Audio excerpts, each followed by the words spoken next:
আচ্ছা, ইতিহাস। ইতিহাস আমরা কেন পড়ব? সবার প্রথমে আমার এইটা বুঝতে হবে যে ইতিহাস মানে কি? ইতিহাস মানে হচ্ছে অতীতের কথা। অতীতে যে সমস্ত ঘটনাগুলো ঘটে গেছে সেগুলো আমরা জানতে চাই এবং সেই জানার তাগিদে আমরা কিন্তু ইতিহাস পড়ব।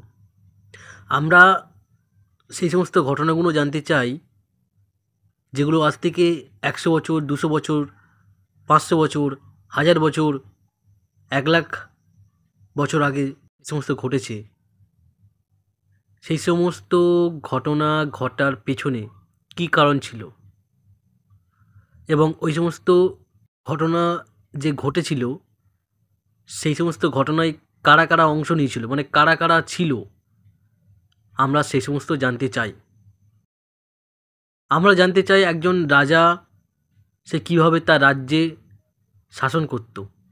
আমরা জানতে চাই আজ থেকে ১০০ বছর আগে, ২০০ বছর আগে, ৫০০ বছর আগে মানুষ কেমন ছিল, তাদের ব্যবহার, তাদের আচার আচরণ কেমন ছিল। আমরা জানতে চাই আজ থেকে ৫০০ বছর আগে মানুষের সামাজিক রীতিনীতি কেমন ছিল।